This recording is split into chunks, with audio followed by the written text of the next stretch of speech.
আমি যখন হাতে ব্যথা হচ্ছিলাম আর এইগুলো তখন ওর কবিরাজের কাছে নিয়ে গেছিল।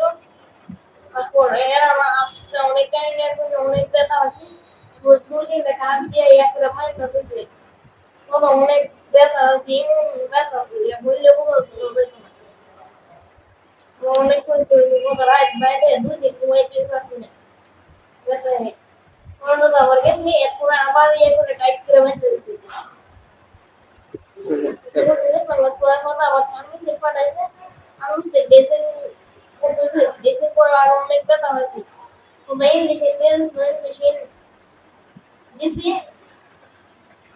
তারপরে আসছি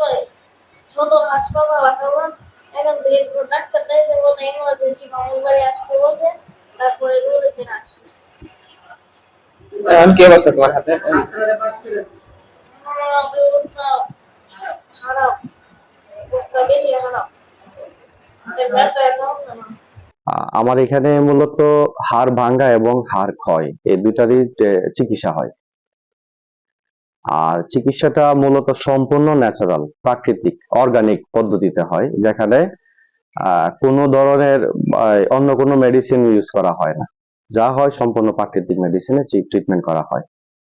আর বিশেষ করে হচ্ছে যে আমাদের যে সময়সীমা, চিকিৎসার যে সময়সীমা, সেই সময়সীমাটা হচ্ছে নির্ভর করে সমস্যার উপরে।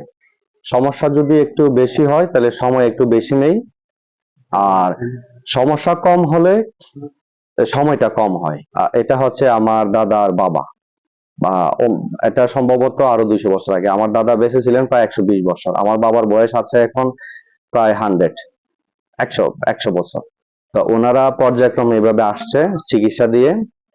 সেই সুবাদে আহ চতুর্থ প্রজন্ম হিসাবে আমি আছি এখানে, আমি চিকিৎসা দিচ্ছি এবং আমি দিচ্ছি এখানে প্রায় 19 থেকে 20 বছরের মতো হয়ে যাবে। আর যাদের রোগ প্রতিরোধ ক্ষমতা ভালো, আমরা যাদেরকে অ্যান্টিবডি বলি, তাদের ক্ষেত্রে খুব দ্রুত সেরে যায়। আর যাদের ক্ষেত্রে রোগ প্রতিরোধ ক্ষমতা ভালো না, বা তাদের ক্ষেত্রে একটু সময় বেশি নেয় বা একটু ক্ষত একটু বড় হইতে পারে। ধন্যবাদ। আমরা মোসাম্মদ নাজমা বেগম, ওনার ছেলে ফাহিম 13 বছর, কবিরাজ কর্তৃক একটি ভুল চিকিৎসার অভিযোগ পেয়েছি। এ ব্যাপারে আমরা একটি তদন্ত কমিটি গঠন করেছি। তদন্ত রিপোর্ট প্রাপ্তি সাপেক্ষে তাদের বিরুদ্ধে আইনানুগ ব্যবস্থা গ্রহণ করার জন্য আমরা উদ্যোগ নিব। এবং আমরা বলতে চাই যে এই ধরনের কবিরাজি চিকিৎসা যাতে কেউ ক্ষতিগ্রস্ত না হয়, সবাই যাতে সচেতন থাকে।